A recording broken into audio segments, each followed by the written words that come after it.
welcome to Friday.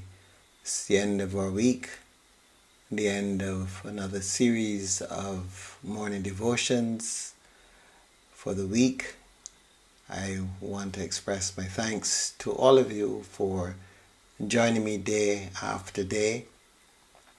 We had a serious issue with the internet yesterday, and I don't even think it is fully resolved as yet, but we are finding ways to work around to some extent so that we can maintain the connection with you. We remember those who are working to correct this issue, and we trust that all will be well shortly.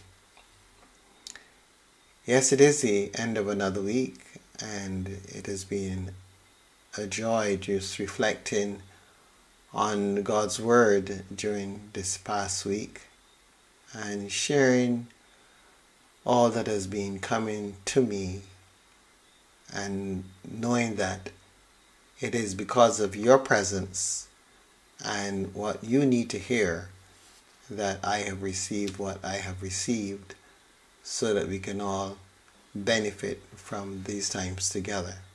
So I want to give you thanks for your presence and your continued support in this work. Turning to our time of prayerful meditation, we want to come into God's divine presence, and this early hours of this morning, as we allow this day to unfold before us, we are thankful that we can be here together. We're thankful that we can find opportunity to share this time and to be open.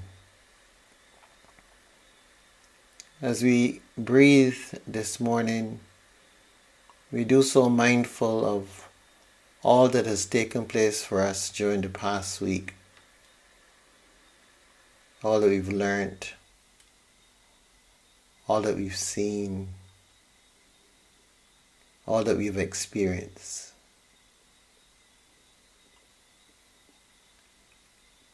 And we just allow it all to just ruminate within us, not with any particular agenda, but just allowing the grace to fill us, as we are mindful of each other's presence, as we are thankful that we all could have been together during this past week.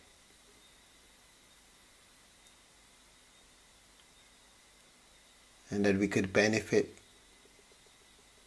from the energy received from each other, from the light. The light that radiates from us all and causes us all to draw near to that throne of grace.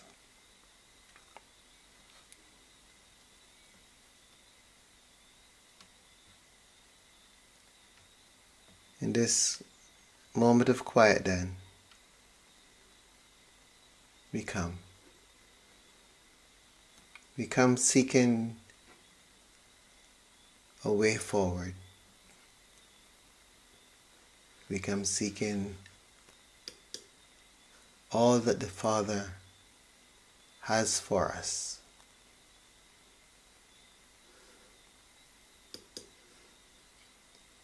As we turn our attention to our scriptures,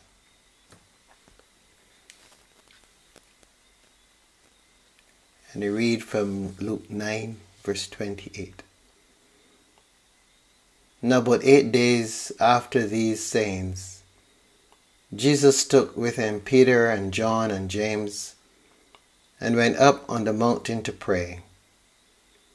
While he was praying, the appearance of his face changed, and his clothes became dazzling white. Suddenly they saw two men, Moses and Elijah, talking to him.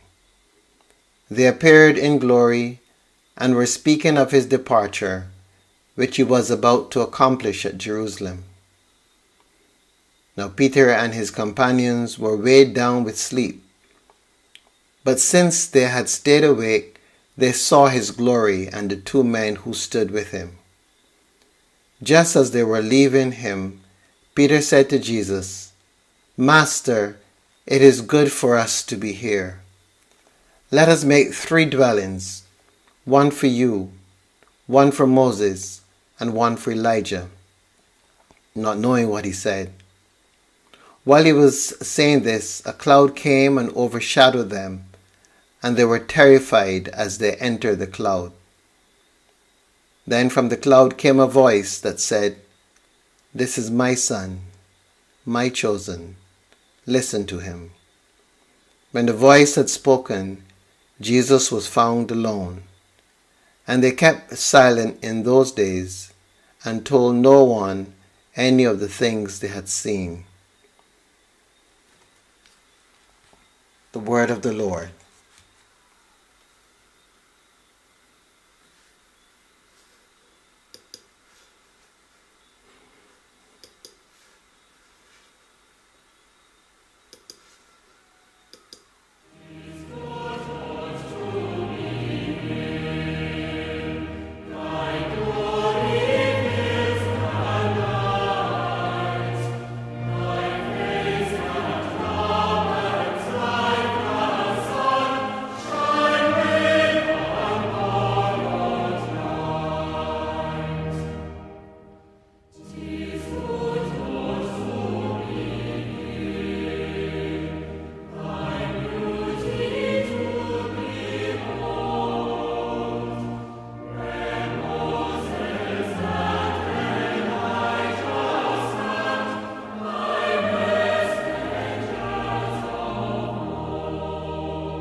The end of the week is here,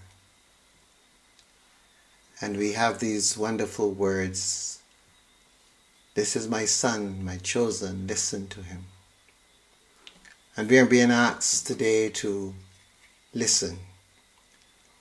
One of the things that becomes very important in our life, the opportunity and the ability to listen. To take our time and to listen to what God is saying to us.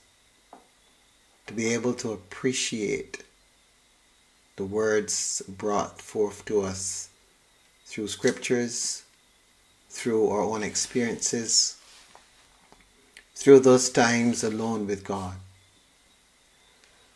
Listening is such a vital component of this earthly pilgrimage. And sometimes it is the one thing that we have difficulty in doing. And oftentimes it is because we're not sure. We don't trust what we hear. And that is understandable. But the real intention that we must always have is that I want to listen. I want to hear the voice of God. You see, one of our challenges in this world is that there's this little self. There's this little self that we are being asked to work at putting it in its proper place. We can't annihilate it because it's part of who we are. But we've got to be able to allow it to give way to that higher self. As long as the little self is still influential in our lives, it colors what we hear. It interferes with the communication that we receive from the divine. And so often persons ask, how do you hear God? How do you know it's God's voice? How do you know that this is what you're supposed to do? And the only answer that one can really give to that is that it comes with practice. It comes with learning to listen in the small things of life.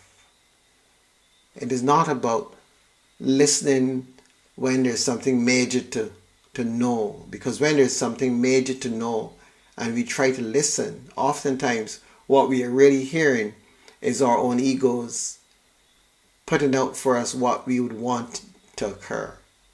And we must not in any way underestimate the power of the little self. Because that's what we have given way to all of our lives. We have trusted that little self, that little voice.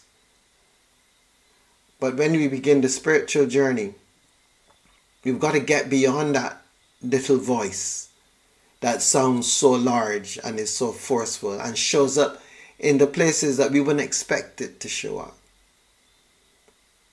And this is where the work of meditation and contemplation and engaging in the stillness and learning to discern the voice of God, learning to discern the energy that surrounds us when we feel ourselves in the presence of the divine, learning to be able to become more and more sensitive to the voice of God. Because the voice of God is always with us, but so is our little self as well. And the two voices can sound pretty much the same. But the work is to constantly fine-tune, to learn to listen. In those moments when we find ourselves reacting to life the way we always have reacted to life, it is at times like those that we can practice to see if there's another message coming through, an alternate message. Because the way that we have engaged the world all these years, that's our little self. But if in moments where we find ourselves about to respond or about to react to something, and there's something that says, no, don't say that, or why not look at it from this perspective, then we can begin to realize that, well, that's not the normal self that we are accustomed to. But again, the ego can be tricky. But it is to practice, to find all manner of methods to practice listening to the still voice of God. Listening for the guidance. Understanding the guidance. And being faithful in the interpretation of the guidance. God says, "This is my son. Listen to him." I believe that word comes to us even now, in this moment, inviting us to listen deeply, to practice going beyond that which we know, that which is constant, and to listen. And see if over time we can discern the slightest difference in the messages that we are receiving. And then to be able to practice listening to that other voice, that other awareness, and giving it more and more authority in our lives. Trusting it more and more. And when we get it wrong, not to give up on ourselves, but to just acknowledge that we got it wrong in that one, but to continue to work. Because sometimes it is in the error that we learn something more. Sometimes it is in getting something wrong that if we re-examine all that was connected to it, all that we had invested in it, then we may be able to see why we got it wrong. We're accustomed to doing this at school. If we got something wrong, we oftentimes got an opportunity, either as a whole class or as an individual, to go through with the teacher, and the teacher would be able to show us the misstep and how come we might have taken that misstep. And that's how we learn to get it right. It is the same with this journey. We're learning to get it right, because getting it right is the only objective. So whatever path we must take to get it right, whatever we must go through to get it right, this is what we've set for ourselves. So here and then, the word for today, as Jesus shares with us the importance of listening. God says to us, "This is my son, my chosen. Listen to him." So we are listening. We must all be listening. Every day of our lives, we must listen. Because when we listen, we hear. And when we hear, we're able to obey. So my brothers and sisters, as we go into yet another week, I encourage us to listen. To listen to what God is saying to us, even now. God bless.